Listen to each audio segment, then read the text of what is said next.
never done this in front of a crowd of people. One other time, yes, but on a cruise ship.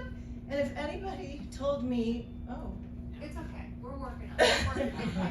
Told me that I would be here after struggling for 30 years, I would not have believed that this was possible, to be honest. And Natalie said all the good stuff happens outside your comfort zone. This is way out of my comfort zone. I am not a front of the room kind of girl, but I have to thank Kathy for asking me to do this, because this is part of my journey. Saying yes to life, because I quit saying yes to life for a long time because of failure and believing something about myself that I didn't start out in life believing about myself. When I was 25, I didn't believe I was a failure. I had all my whole life ahead of me. I thought, life is great. Well, this morning I'm getting ready, and this song comes on my playlist. I've cried so much this morning, you guys. Esther prayed for me this morning. I'm representing the Adapt Your Life Academy. Got my shirt on. Where's the Adapt Your Life group? Got my shirt on. Anybody heard of Dr. Eric Westman? And I am a student of his Keto Made Simple Masterclass and part of the Adapt Your Life Academy. And I have information if you guys are curious. There's lots of ways to do this thing, but I'm going to share with you how he saved my life, really, and this way of doing keto saved my life. So I'm listening this morning to my playlist, and a song comes on. I start crying. And this is how I feel about Adapt Your Life, and what I hope I can share with you guys to encourage you, because we are all, this is the words, of course, we are brilliant, we are unique. We forget so effortlessly. You know that you're great, you can't remember why.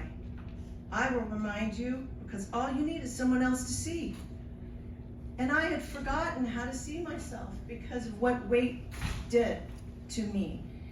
And so my mentality has been, it only quits working if I quit altogether. So I have to keep trying, I have to keep searching. And the only eyes that matter are yours. Somebody said that. So really, it's just a privilege. There is music playing up here. Is it up there? We can't hear it. Okay, it's just a little distraction to make this even more fun. So let me just keep going and tell you that, I was really a broken person who forgot who she was. And if anybody told me I would be kickboxing, for crying out loud, and doing the things that I'm doing now, I would not have believed it. And so let me just tell you, I want to tell you I didn't come this far just to come this far. So this is why I'm sharing. This is why I'm pushing myself out of my comfort zone. I think it's my phone. It's my phone, but I don't know why it's playing. So happy you can't hear it. I'll just keep talking. Okay, so I want to share with you this simple prescription strength. I love that it's called that, prescription strength keto, because you go to the doctor, you get a prescription strength medicine that's supposed to work. But for all my life, it was like, here, take this medicine. We hope it works for you. Let me know how you do. So when Dr. Westman had this prescription strength keto and said it works the first time every time, I was pretty intrigued about that. But I want to start by sharing my why, because I never thought about having a why. And when we first signed up for the masterclass, or when I signed up for the masterclass, and there was a private Facebook support that came with that, and they asked, well, why are you here? And I figured, well, it's obvious, I'm fat, and I don't want to be fat anymore. So, but I thought that's really superficial. Let me sit down and think about this. So I'm going to read to you what I posted to our group, which was also very scary. I didn't want to post. I had pulled away from people, social media, life, everything. So that was a huge step for me to just it took me days to think about it and just go click. And then I just worried about it. And so I want to share that with you, because I remember 3 years ago in February, stepping on the scale, teetering at almost 200 pounds and hating myself. Every year it was more weight without even trying. I was getting heavier I was declining in my health, and I was feeling awful. I was scared about my future health on this path. And I remember asking myself, how fat is too fat for you, Jennifer? When are you really going to figure this out? And it was at that moment I decided, no matter what, I was going to make it the top priority of my life to do whatever it takes to figure it out and spend the rest of my life enjoying my life and being better for myself, for me, and consequently my family and everybody around me. So in my 20s, I call these the oblivious years because I didn't know anything about food. I didn't know about nutrition, especially carbohydrates. I ate whatever I wanted. I thought you either got the good genetics or you didn't. And so when I started putting on a little weight, I thought, well, this is what everybody told me was going to happen. You get close to 30, your metabolism is going to slow down, and you really have no control over it. So I remember doing some aerobics or something, picking up some exercise, tried some slim fast shakes, tried being a vegetarian, and I was hungry all the time, and I was sick of not eating real food. Started having some headaches, gained 20 pounds. So then the 30s came along. I call these the exercise years. Anybody have gym equipment that took over their house? Yeah. And so I started the eat less, move more. Was getting up early. My kids were little. I gained a lot of weight with pregnancy, and a lot of it did not come off. And so I remember going to the doctor because I was having a lot of trouble sleeping, waking up at 3 o'clock in the morning, and told him, he's like, are you exercising? Yeah, I'm exercising. Well, you're just not being honest about your calories. Well, I didn't really appreciate that very much because I thought that I was being pretty diligent. And he just said, you need to keep eating a low-fat diet and just keep doing what you're doing. Gave me some pills, and I gained 20 more pounds with that advice.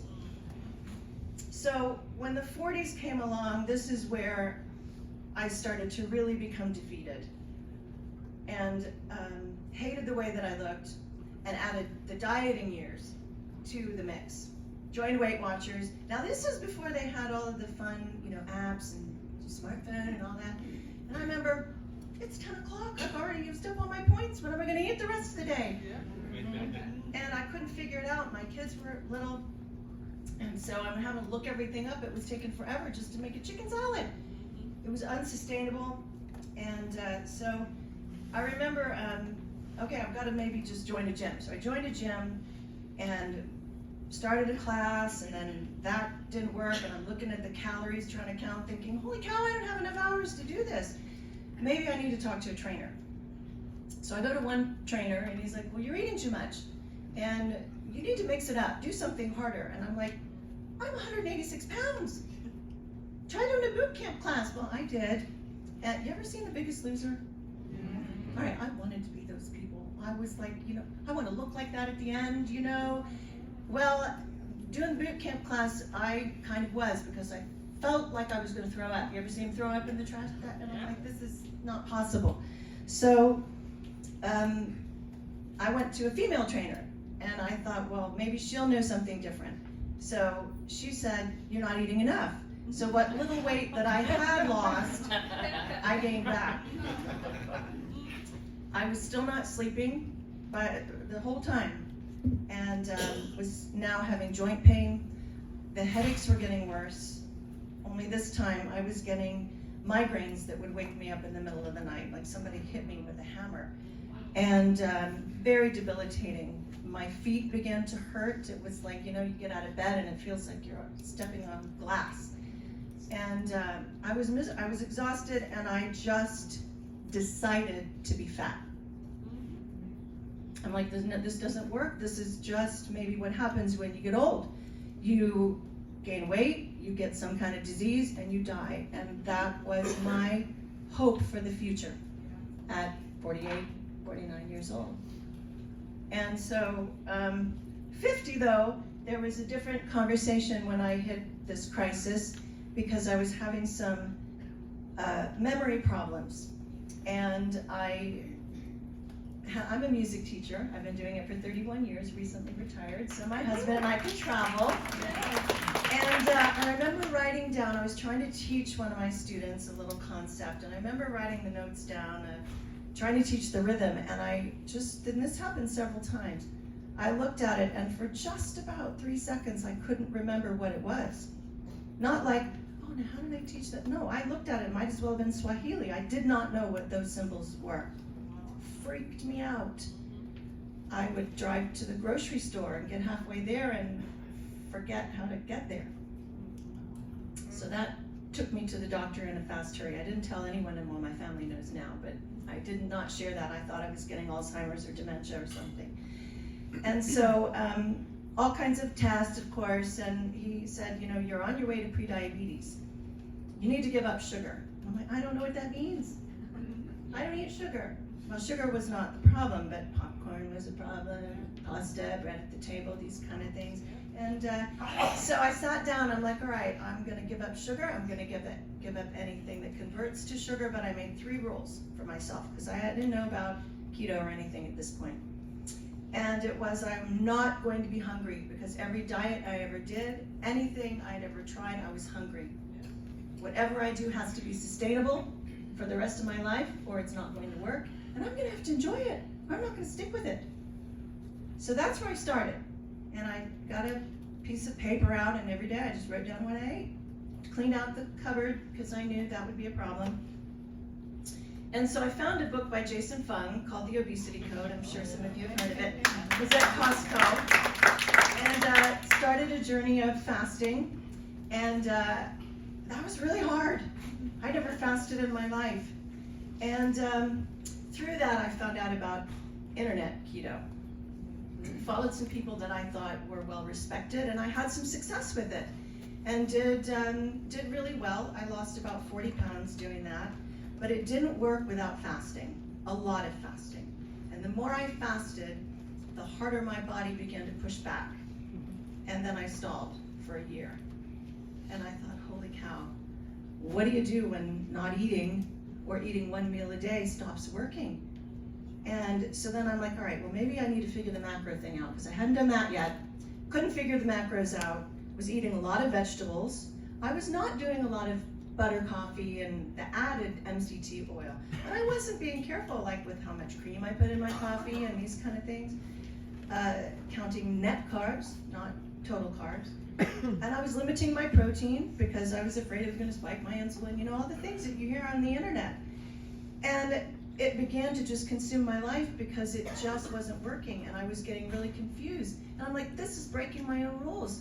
This is not sustainable, it's not working, it's not enjoyable, and I'm hungry. So, this is where I was. And I did, I lost and then I gained back with internet keto because I was tired of eating 1 meal a day. So I added a second meal, right? And I was really trying, and I knew I was on the right track because some of my inflammation went down, but all of my other markers, like the sleep wasn't great, I was still getting headaches, I still had some joint pain. So I was 170 pounds in this picture where it says KMS, because this is my day 1 picture when I signed up for Adapt Your Life Academy. Now I heard about Dr. Westman. I took a keto summit, and he was a guest speaker, and he disagreed with the vegetables, with the hosting chiropractic doctor that I was following, and I thought, well, that's interesting.